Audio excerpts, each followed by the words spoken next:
40 बर' न'खर थानाय गामियाव इभिक्सन खालामनो जाय सिंगिमारि एफआरसिनि सिङाव थानाय सनितपुर जिल्लायाव नटिस दैथायहरनायखौ जों खौरांखौ मोननो हादों। बिनि सायाव दुलाराय बर' फरायसा आफादनि डायनामिक लिडार दिपेन बर' बिथां साराबो खेंफोरथि होफैदों। बाथ्रायाथ' गोबां बुंनांगौ दङ रायजोफोर, बिथाङा मा बुंदों जों खोनासंनानै लाग्रोनिफ्राय बर'फ्रा होस्रांजाबाय थानांगौ।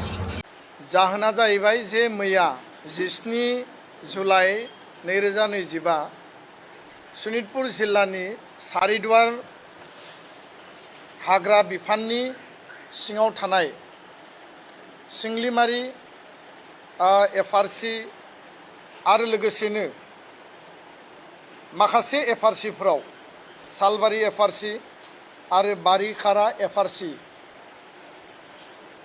फरेस्ट डिपार्टमेन्टनि गेजेरजों मोनसे नटिस हरनाय जादों जे रेन्ज अफिसारा जे गोख्रैनो 7 साननि गेजेराव बे सिंलिमारि आरएफनि सिङाव थानाय नबिन दैमारि, बुद्धिराम नार्जारि, बिरेन बसुमतारि आरो गासै सा 40 परियालनो बिथांमोना एभिक्सननि नटिस दैथायहरदों आरो 7 साननि गेजेराव बिथांमोना बे जायगाखौ नागारनानै थांनांगौ होननानै बेयाव दैथायहरदों।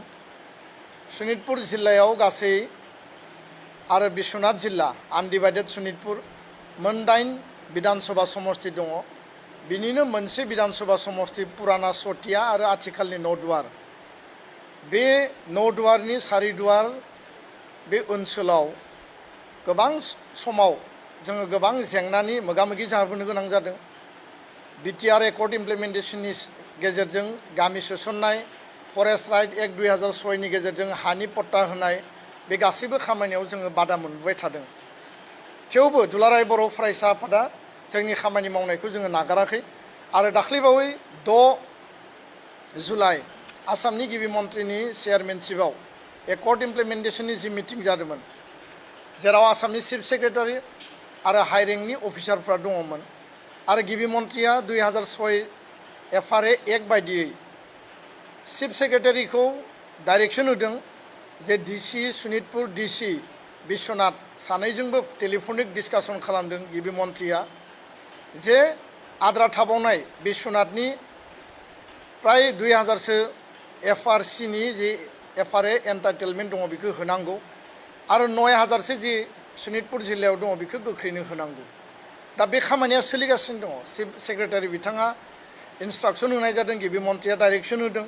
बेबायदि समाव माने डिएफअ सम्पक डेका आरो रेन्ज अफिसार सुजित नर बिथांमोननि गेजेरजों बे ओनसोलाव नटिस सार्भ खालामनाय जाबाय आरो रायजो राजानि गेजेराव मोनसे हुलुस-थुलुस थासारि सोमजिबाय जे मा कारनाव बे नटिसखौ होनाय जाखो। जों बयबो मिथिगौ जे भारताव मोनसे आयेन दङ एफआरए एक्ट 2006 आरो बे मथे ट्राइबेला हाग्रा ओनसोलाव थानाय 2006 सननि बे आयेन बायदियै बिथांमोना हानि पट्टा मोननांगौ। फरेस्ट डुवेलार जायफ्रा 75 इयार्स बा 3 जेनेरेशन जायफ्रा नन ट्राइबेल बे फरेस्ट डुवेलार्सनि आन्दाराव गोलैयो बिथांमोना 3 जेनेरेशन जुदि मिट खालायोबा बिथांमोनाबो अधिकार मोनो। दा ट्राइबेलनि सायाव बा सन अफ दा सइलनि सायाव बे जि इन्सट्राक्सन आसाम सरकारा बेयाव इमप्लिमेन्टेसननि थाखाय खामानि मावदों, लेन्ड एन्टाइटेलमेन्टनि थाखाय खामानि मावदों, डिसिआ खामानि मावदों, किन्तु डिएफअ आरो रेन्जारनि गेजेरजों सनितपुर बिश्वनाथाव गोबां रेन्ज अफिस दङ आरो माखासे डिएफअफोर दङ। अकल नौदुवार समष्टि बिधानसभा समष्टि आरो सारिदुवार रेन्ज अफिसनि गेजेरजों नटिस सार्भ खालामनायाव मोनसे पलिटिकेल कनस्पिरेसि दङ आरो बे सतिया आरो आथिखाल नौदुवार समष्टिनि जाय माने पाब्लिक रिप्रेजेन्टेटिभ, जाय पलिटिकेल रिप्रेजेन्टेटिभ बिथांनिनो बेयाव थोंजों आखाइ दङ होननानै जोंनियाव प्रमान मोनदों। खारन माखासे पार्टिनि बिबानगिरि आरो जाय बिनि जनप्रतिनिधि बिथांनि इनभल्भमेन्टआ बै रेन्ज अफिसारनि गेजेरजों माने सोराङाव फैदों आरो बेखायनो दुलाराय बर' फरायसा आफादा बे मेटारखौ लानानै गोख्रोङै जों सोंखारिदों आरो कुनु कारनाव जों आपस खालामनाय नङा। कुनु कारनाव जोङो बेबायदि नटिसखौ लानानै दुलाराय बर' फरायसा आफादा जोङो एक्सेप्ट खालामा आरो बिनि थाखाय मैयानो लोगो लोगो आसामनि गिबि मन्थ्रि बिथांनिसिम नैबे मेटारखौ लानानै कनभे खालामनाय जादों आरो बिथाङा हरनि गेजेरजोंब्लाबो स्पेसियेल मोनसे इन्टारभेनसन खालामनानै नैबे जि नटिसखौ बन्द खालामनायजों लोगोसे बिनि दा आथिखालनि जाय DFO आरो बे जि रेन्ज एरियानि रेन्ज अफिसार बिथांमोनखौ लोगो लोगो ट्रेन्सफार खालामनाय जादों। दा बेखायनो थारैनो नैबे जि एभिक्सननि जि नटिस बे नटिसआ जोंनि थाखाय सोमोनांथाव आरो जेराव FRA एक्टनि गेजेरजों लेन्ड एन्टाइटेलमेन्टनि खामानिया सोलिबाय थादों बे समाव बेबायदि खामानि मावनाया थारैनो एकर्डनि स्पिरिट आरो FRA एक्ट 2006 जि मोनसे आयेन बे आयेननि बिपरित बा उल्थानानै जोङो बुंदों। बेखायनो बर' हारिया बिटिआरआव बर' कसारि काउन्सिलाव आसामाव जोङो उदाङै आबुङै गावनि अधिकारखौ लानानै थांना थानो लुबैयो। हाया जोंनि गावनि मोनसे अधिकार आरो बर' बा ट्राइबेल मानसिया हानि मालिक आरो बे हानि मालिकनि सायाव जुदि नटिस खालायोबा बर'फोरनि सायाव जुदि नटिस खालायोबा जोंनि थाखाय आलादा रायजो गैथ'वा, जोंनि थाखाय आलादा देश गैया। भारतआवनो आसामावनो बिटिआरआव बर' कसारि काउन्सिलाव बा कार्बि आंलंआव गुबुन गुबुन काउन्सिलाव जों दिनै रायजो जानानै दङ।